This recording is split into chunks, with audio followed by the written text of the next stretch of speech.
बालक का जन्म भी हो गया, आप नहीं जानते पूछ के। हाँ? अरे कहा जैसे भी जन्म हुआ, बालक तो मिल गया। हाँ?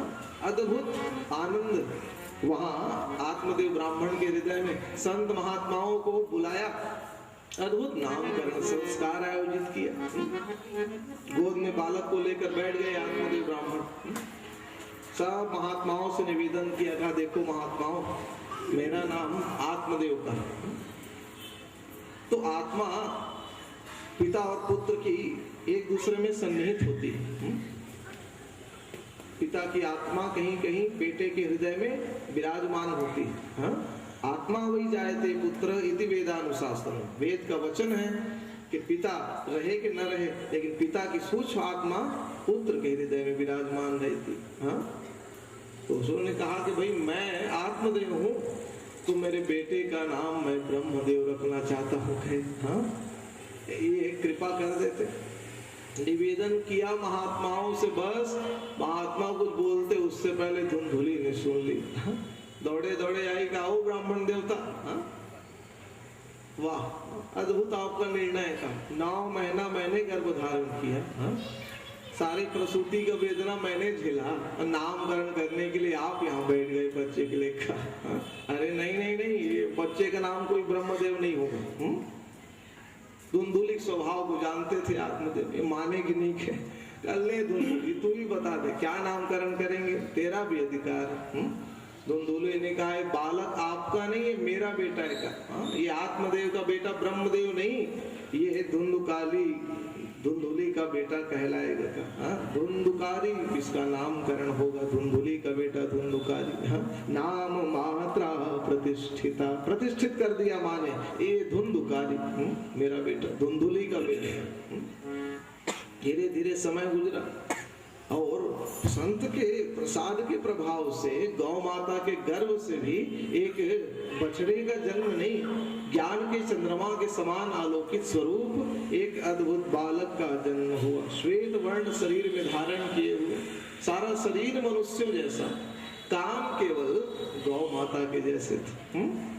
और जैसे उस स्वरूप को देखा, आत्मदेव ब्राह्मण ने, उनके मुंह से शब्द निकल गया कि ये बालक तो गौकर्ण है। गौ माता के समान इसके कान है, इसलिए इस बालक का नाम मैं गौकर्ण रखता हूँ। बोलो गौकर्ण महाराज की। दोनों बालक धीरे धीरे पिता के संरक्षण में बड़े होने लग गए, लेकिन वहां धीरे धीरे जब बड़े हुए तो सूत जी महाराज ने गाया कि गौकर्णस्तु महाज्ञानी, गोकर्ण जी महाज्ञानी हुए और धुंधुकारी महाखला, धुंधुकारी बहुत दुष्ट निकला। हाँ? तब विचार कीजिए, वस्तुतः दोनों के पिता आत्मदेव ही हुए, लेकिन एक बेटा बहुत बड़ा धार्मिक और एक बेटा बहुत बड़ा दुष्ट। कारण क्या था? हाँ? भाई शास्त्रों का वचन है कि बालक अगर गलत आचरण वाला निकलता है, बालक अगर दोषील निकलता है, तो उसमें माता का दोष कहा गया। दोषीलो मातृदोषेन। भाई हमारा वचन नहीं, शास्त्रों का वचन है कि बालक अगर गलत आचरण वाला निकलता है तो माँ का दोष कहा गया।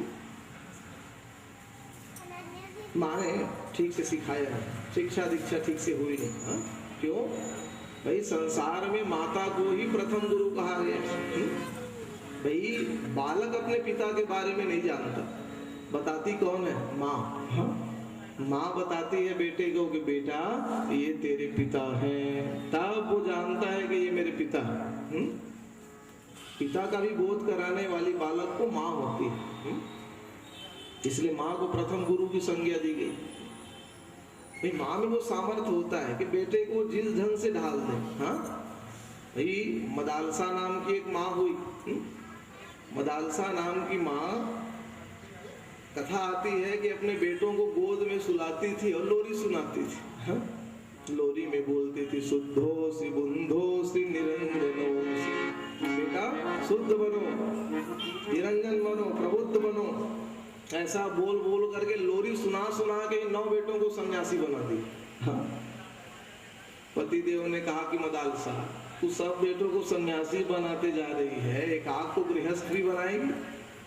हाँ, जो हमारा श्राद्धादि कर्म कुछ करेगा, वंश को आगे बढ़ाएगा। मदालसा माने का कोई बड़ी बात नहीं है प्रभु। हाँ, वो लोरी सुनाने की शैली बदल दूंगी का। हाँ, अब की बार लोरी सुनाने की शैली बदली तो 10वां बेटा गृहस्थ हो गया। हाँ, तो माताओं में वो सामर्थ्य होता है, तो बेटे को जैसा भी ढाल दे। अगर बेटा बिगड़ता है तो माँ का दोष कहेंगे। हाँ, व्यवहारिक जगत में माँ एक बात बोल सकती है कि महाराज जी अच्छा बताते हैं। हाँ, कि भाई बेटे को योग्य किसने बनाया? भाई बेटा कहीं बिगड़ गया तो लोग कहते हैं माँ ने नहीं सिखाया। और माँ बहुत कष्ट पा करके, बहुत दुख झेल करके बेटे को बहुत उच्च पद तक अगर पहुंचा देती है, बहुत बड़ा कोई आध्यात्मिक गुरु बना देती है कि IAS IPS कलेक्टर, कोई बड़ा डॉक्टर मंत्री बना देती है, तो उस स्तर में पहुंचने के बाद नाम किसका होता है? पिता का। तो वहां माँ का नाम नहीं होता। दुख किसने झेला? योग्य किसने बनाया? माँ ने। योग्यता पाने के बाद नाम किसका हुआ? पिता का। माताएं भी कहेंगी वाह महाराज जी बन गया पिता का, बिगड़ गया तो माँ का, माँ ने नहीं सिखाया। लेकिन उसके बाद भी माताएं तो त्याग की मूर्तिमान स्वरूप होती हैं, बहुत दुख और संकट झेल कर अपने बेटे को महान बनाती। हाँ, तो ये मत समझ लेना कि पिता का ही नाम होता है, अरे माँ का भी नाम होता है। हाँ, माँ का नाम महान बेटों को जन्म देने वाली माताओं को आज भी स्मरण किया जाता है। लेकिन धुंधुली ऐसे गलत आचरण वाली बेटा भी वैसे निकला। हाँ, दीनांधानां प्रपीडकं, दीन दुखियों को कष्ट पहुंचाता है। धीरे धीरे जब बड़ा हुआ ना, तो जब सब लोगों को कष्ट देता, धीरे धीरे उलाहना आने लग गई। आत्मदेव ब्राह्मण के पास प्रतिष्ठित व्यक्ति समझाने का प्रयास किया था, देख बेटा दुंदुकारी, हाँ, हम प्रतिष्ठित ब्राह्मण परिवार से, ऐसा आचरण शोभा नहीं देता था। जैसे ही समझाने प्रयास किया ना, तो दुंदुकारी बड़ा दुष्ट था। देखो पिताजी, अरे चौथे पन जब आ जाता है ना, तो जंगल जाकर के भगवान का नाम लेना चाहिए था। और आप अभी तक यहाँ बैठे हुए, चलिए जाइए जंगल। तो जंगल जाकर के भगवान का नाम लो, ये सारा घर परिवार का जितना दायित्व है मुझे सौंप दो। हंस पड़े आत्मदेव ब्राह्मण का, देव बेटा, किसी पुत्र को अपने पिता से अधिकार मांगना नहीं पड़ता। पिता तो स्वयं समझ जाता है, जब बेटा योग्य हो जाता है ना, तो सब कुछ तो उसी का होता है, सौंप देता है। लेकिन तू उतनी योग्यता नहीं पा रहा है। तब आत्मदेव ने विचार किया कि भाई ऐसा दुष्ट बालक है, किसी दिन कहीं गलत आचरण करके घर से बाहर निकाल दिया तो बड़ा कष्ट होगा। इसलिए सब कुछ पहले ही त्यागा। आत्मदेव ब्राह्मण ने जंगल गए और उसी स्थान पर गए जहां पहले गए थे। हाँ, और फिर आत्महत्या का प्रयास करने लगे। तो देखो ये जीवों की दशा होती है, इसे मृग की तृष्णा कहा जाता है। पहले मरने क्यों गए थे? घर में बेटा नहीं है। अब मरने क्यों गए हैं? घर में बेटा है। तो ऐसा क्यों? भाई आदमी, व्यक्ति, जीव इस संसार में एक भ्रम, एक भ्रांति में पड़ जाता है। वो दुख में ही अपना सुख का अनुभव करता है, लेकिन अंत में वो दुख रूपी सुख उसको प्रकट रूप में, दुख के रूप में ही प्राप्त होता है। तो जैसे ही आत्महत्या के प्रयास में गए ना, तो अब गोकर्ण महाराज जी का अद्भुत प्राकट्य, महाज्ञानी गोकर्ण का उनके समक्ष हुआ। कहा पिताजी, हाँ, अरे पता नहीं कितने जन्मों में धुंधुकारी आपका पिता बना होगा, आप उसके पुत्र बने होंगे। ये जन्म मरण सांसारिक संबंध ये तो लगे रहते हैं, लेकिन एक बेटे के वियोग में ये दुर्लभ शरीर का त्याग आप आत्महत्या के रूप में कर रहे हैं। समझाने का प्रयास किया, अद्भुत उपदेश दिया गोकर्ण महाराज ने कि देखो पिताजी, इस संसार में दो विषय वस्तुएं होती हैं जिसके कारण जीव का मन बंधन में पड़ता है। कि देहे स्थिमान सुरुधिरे विमतिम त्यजत्वं अजाया सुता विशुषताम ममताम विमुंच।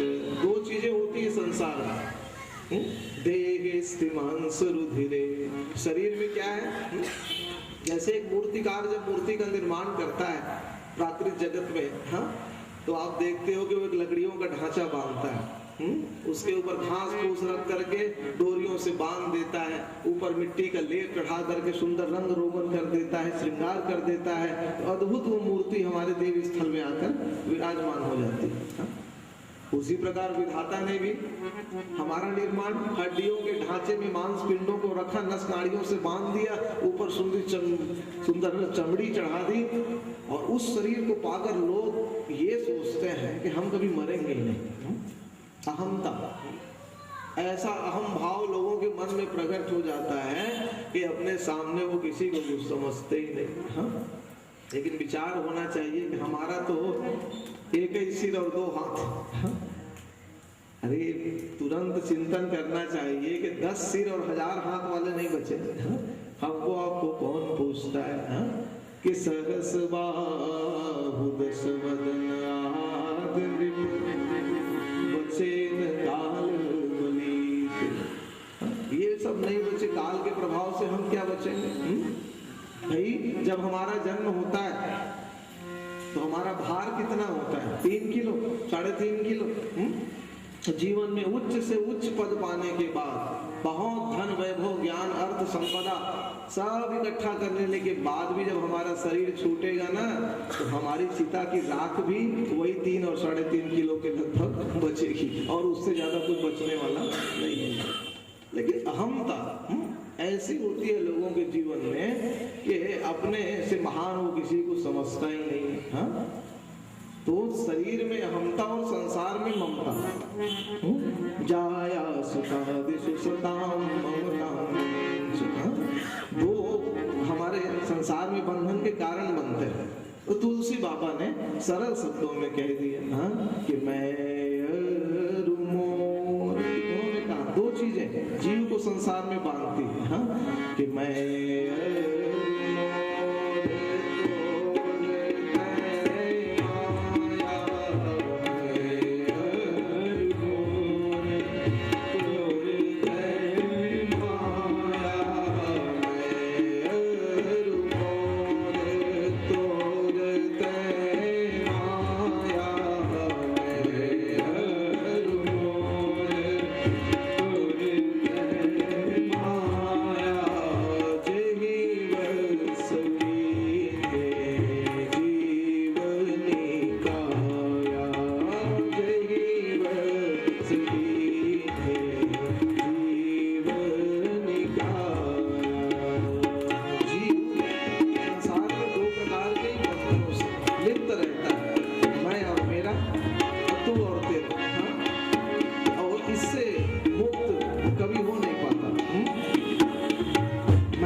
आसक्ति का त्याग करो, धर्मम भजस्व।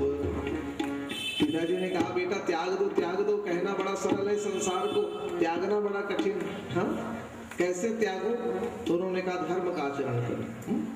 जब जीव धर्म का आचरण जीवन में करता है ना, तो धीरे धीरे उसके संसार में सारी कामनाएं मिटने लगती है, संसार की सभी कामनाओं की पूर्ति होने लग जाती है। और जितना जीवन में अधर्म का आचरण होता है वो कामनाओं में उतना ही लिप्त रहता है। तो धर्म का आचरण ही जीव को संसार से मुक्त बनाता है। और अद्भुत उपदेश जब दिया ना, तो आत्मदेव ब्राह्मण ने उस 10वें स्कंद के भागवत के पाठ को करते हुए दिव्य गति की प्राप्ति सुलभ की। आत्मदेव ब्राह्मण की तो गति बन गई। गौकर्ण महाराज ने कहा इतना दुष्ट भाई है, पिता का सम्मान नहीं किया तो मेरा क्या सम्मान करेगा? इसलिए उन्होंने भी गृहस्थ का त्याग कर दिया। अब घर में बच कौन गए? माँ धुंधुली और बेटा धुंधुकारी। धुंधुकारी आया कहा देख माँ, पिताजी तो चले गए, लेकिन सारी धन संपत्ति तो यहीं छोड़ के गए होंगे, चल अब मैं तेरा एक ही बेटा हूँ, जितना भी धन संपत्ति है चल मुझे प्रदान कर दे। माँ जानती थी जीवन बिगड़ा हुआ, जुआ इत्यादि खेलता था, समझाने का प्रयास किया, कहा देख बेटा तेरे पिताजी जब बार बार प्रयोग मत किया करो, कहा जब तक तेरे पिताजी थे खुद धन आदि का अर्जन करके आते थे, लेकिन अब तो वो भी चले गए, और जब वो चले गए तो वो धन संपत्ति थोड़ी हुई बची है बेटा, उसी से जीवन चल रहा है, कैसे प्रदान करो। माँ ने समझाने का प्रयास किया ना, धुंधुकारी बड़ा दुष्ट, सीधा अपने पैरों को उठाया और अपनी माँ धुंधुली को पैरों से मारने लगा। जननी लग गया, जब लातों से मारने लग गया तो माँ का हृदय फट पड़ा। देखो ऐसे ही बेटे के लिए मैंने अपने पति से झूठ बोला था, और अपने पति से जो झूठ बोला ना, उसी का ये परिणाम है कि आज वही बेटा मुझे लातों से मार रहा है। हृदय में बड़ा दुख हुआ, और सब कुछ उसने त्यागा और जाकर के एक सूखे कुएं में जाकर छलांग लगा दी। धुंधुली का भी शरीर छूट गया। देखो पिताजी भी चले गए, धुंधुली भी चली गई, गौकर्ण महाराज भी तीर्थाटन में निकल गए। अब घर में बच गया धुंधुकारी।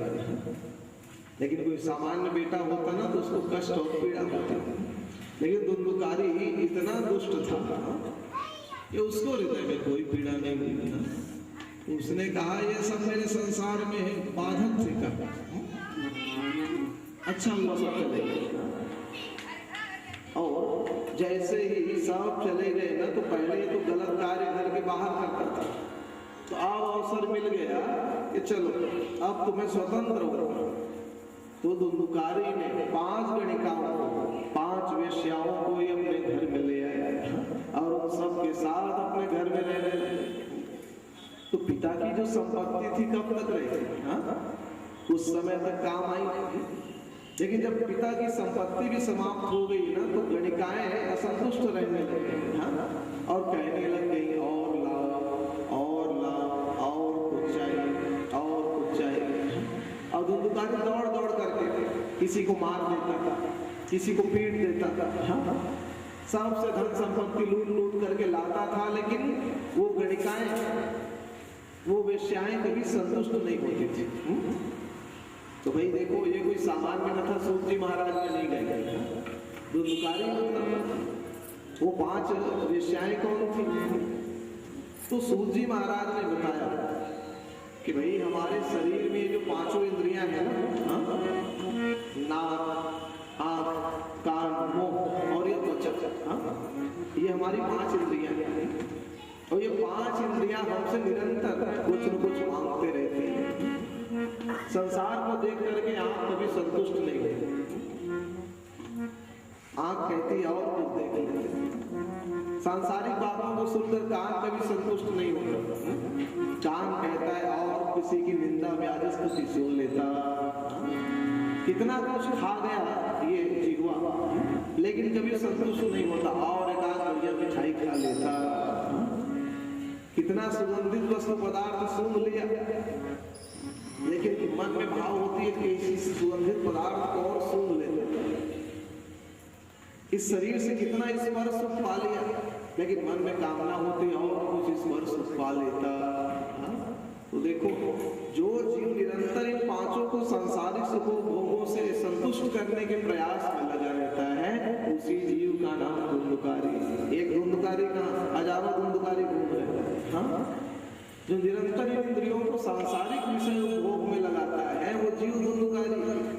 तो गौकर्ण जो इन 5 इंद्रियों का समय समय में भगवत सेवा में प्रयोग करता है, वो जीव ही गौकर्ण है।